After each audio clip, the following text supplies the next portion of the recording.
নমস্কাৰ। কামৰূপ বাণীৰ আজিৰ বিষয় হ'ল কেঁচুৱাই ৰাতি কান্দে কিয়।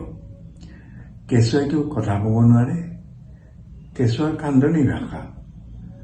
প্ৰকৃততে গৰ্ভত যেতিয়া কেঁচুৱা থাকে, মাকে দিনৰ ভাগত কাম কৰি থাকে, কেঁচুৱাৰ অনুভৱ এটা হয় যে মাকে তাক লৰাই উমলাই আছে।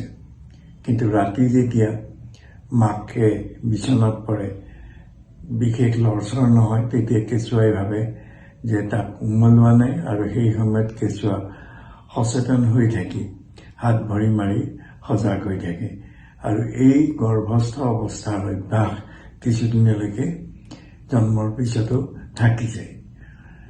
ইয়াৰ বাহিৰেও ভোক লাগিলে কেঁচুৱাই কান্দিব পাৰে। কেঁচুৱাৰ পাকস্থলী বৰ সোনকালে খালী হৈ গৈ 3 ঘণ্টাৰ ভিতৰতে সম্পূৰ্ণ খালী হৈ যায়। আৰু এনেকুৱা কন্দাবিলাকত কেঁচুৱাই কান্দি মুখখন চুপি থকাৰ নিচিনা কৰিব পাৰে, আৰু কেতিয়াবা হাতখন মুখলৈকে নিয়ে। ইয়াৰ বাহিৰে পেটত গেছ হ'লে কেঁচুৱাই কান্দিব পাৰে। গেছ যে এনেই হয় ঠিক তেনেকুৱা নহয়। কেঁচুৱা সবল কেঁচুৱা এটাই যেতিয়া গাখীৰ খায়, খুব জোৰে গাখীৰ চুপে, গাখীৰৰ লগতে বতাহো পেটৰ ভিতৰলৈকে যায়গৈ, আৰু সেই বতাহে পেটত কামোৰণিৰ সৃষ্টি কৰে, আৰু কেঁচুৱাই জোৰেৰে কান্দিবলৈ ধৰে। কেঁচুৱাৰ গাটো টান হৈ যায়, ভৰি ভাঁজ কৰি পেটৰ ওচৰলৈকে নিয়ে, আৰু কেতিয়াবা কন্দাৰ সময়ত মুখ ৰঙা পৰে।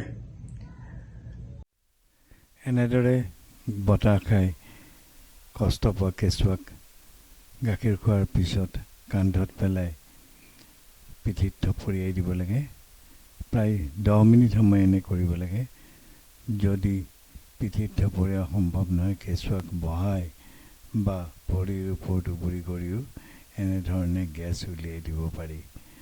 ৰাতি কেতিয়াবা কেঁচুৱাক এনেধৰণে গেছ উলিয়াই দিয়া সম্ভৱ নহ'ব পাৰে। তেতিয়াহ'লে কেঁচুৱাক উবৰি কৰি শুৱাই ৰাখিলে হ'ল। কেৱল মুখখন যাতে কাষ কৰি দিয়া হয়, আৰু মুখখনে যাতে কোমল গাৰু আদিত হেঁচা খাই নাথাকে, সেই কথা যত্ন ল'লে হ'ল, আৰু কেঁচুৱাৰ খোৱা গেছখিনি নিজে নিজে মুখেৰে উগাৰি বাহিৰ হৈ যায়গৈ। ইয়াৰ বাহিৰেও কাপোৰ বা ডায়েপাৰ তিতা এটা কাৰণ। প্ৰস্ৰাৱ কৰাৰ ফলত সেমেকা হয়, আৰু কেঁচুৱাটোৱে অসুবিধা পায়, আৰু সেই সময় তাৰ পিছতেই যদি ডায়েপাৰ সলনি কৰি দিয়া যায়, কেঁচুৱাই কান্দোন বন্ধ কৰে। ইয়াৰ উপৰি ৰাতিৰ সময়ত বা বেছিকৈ ডায়েপাৰ পিন্ধাই থ'লে সেমেকি থকাৰ কাৰণে কেতিয়াবা ডায়েপাৰ ৰাছ বুলি এবিধ ঘামচিৰ নিচিনা ছালৰ ৰোগ হ'ব পাৰে, বিশেষকৈ ঢাকি থকা অঞ্চলত। আৰু তাত যদি পেচাব লাগে বা শৌচ লাগে, কেঁচুৱাই যথেষ্ট বিষ অনুভৱ কৰে, আৰু সেইকাৰণে কান্দিবলৈ ধৰে। সেইকাৰণে এইটো কোৱা হয় যে ৰাতি সময়ত যাতে ডায়েপাৰ পিন্ধাই থোৱা নহয়, আৰু ডায়েপাৰ যি বস্তুৰে প্ৰস্তুত তেনেকুৱা ধৰণৰ কথা আজিকালি বজাৰত কিনিব পাই, ব্যৱহাৰ কৰিব পাৰি। অধিক গৰম বা ঠাণ্ডাৰ ফলতো কেঁচুৱাই কান্দিব পাৰে। কোঠাটো যদি সঠিক তাপমাত্ৰাৰ নহয়, তেতিয়াহ'লে কেঁচুৱাই কান্দিব পাৰে, আৰু সেই কান্দোন বন্ধ হয় যদি কোঠাটো সঠিক ধৰণৰ তাপমাত্ৰালৈকে লৈ অনা হয়। ইয়াৰ উপৰিও কেঁচুৱাক টান কাপোৰ আদি ৰাতি পিন্ধাব নালাগে। ইয়াৰ উপৰি কিছুমান অভ্যাস থাকে অলপ ডাঙৰ কেঁচুৱাৰ, বটল মুখত লৈ শুৱে। তেতিয়াহ'লে যদি সেই অভ্যাস বাদ দিয়া যায়, বটলটো দিয়া নাযায়, তেতিয়াহ'লে ৰাতি কান্দিব পাৰে। এই বটল দিয়া অভ্যাসটো এনেও বেয়া অভ্যাস। সাধাৰণতে 3-4 মাহৰ কেঁচুৱাই এনেধৰণৰ কান্দোন কেঁচুৱাৰ ক্ষেত্ৰত দেখা যায়।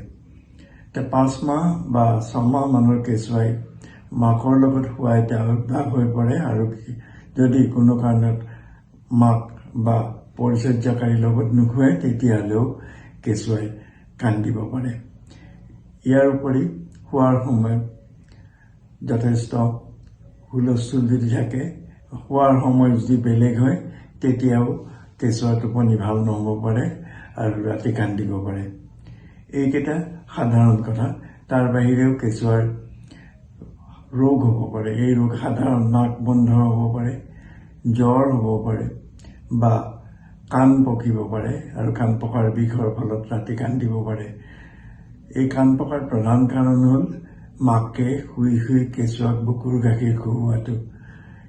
বুকুৰ গাখীৰ যেতিয়া শুই শুই খুৱাই, কেঁচুৱাৰ মুখৰ পৰা কাণৰ ভিতৰলৈকে গাখীৰ সোমাই যায়। এডাল বিশেষ নলী থাকে কাণৰ ভিতৰত, আৰু সেই নলীডালে কাণ পকাই দিয়ে আৰু ফলত কেঁচুৱাৰ কাণৰ বিষ হয় আৰু কান্দে।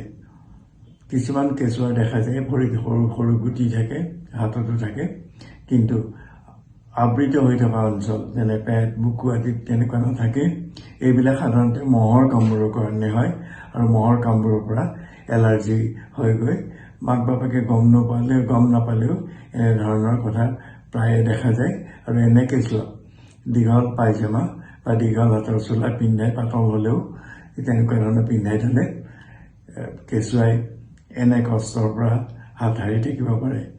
আৰু যদি কান্দি কান্দি কেঁচুৱাৰ ওজনো কমাৰ লগতে দেখা যায় আৰু আগতে কোৱাৰ দৰে জ্বৰ হয়, তেতিয়াহ'লে ই ৰোগৰ লক্ষণ। গতিকে ডাক্তৰৰ পৰামৰ্শ নিশ্চিত কৰি ল'ব লাগে। কেঁচুৱাই কেতিয়াবা ৰাতি কোনো কাৰণ নোহোৱাকৈ সাৰ পাই কান্দিব পাৰে। তেতিয়া থিয় হৈ কেঁচুৱাটোক কোলাত লৈ অলপ নিচুকাব লাগে, আৰু 5 মিনিটমান তেনে কৰাৰ পিছত বহি লৈ 5 পৰা 7 মিনিট সময় টোপনি নিয়াব চেষ্টা কৰিব লাগে, আৰু টোপনি অহাৰ পিছতহে বিচনাত থ'ব লাগে।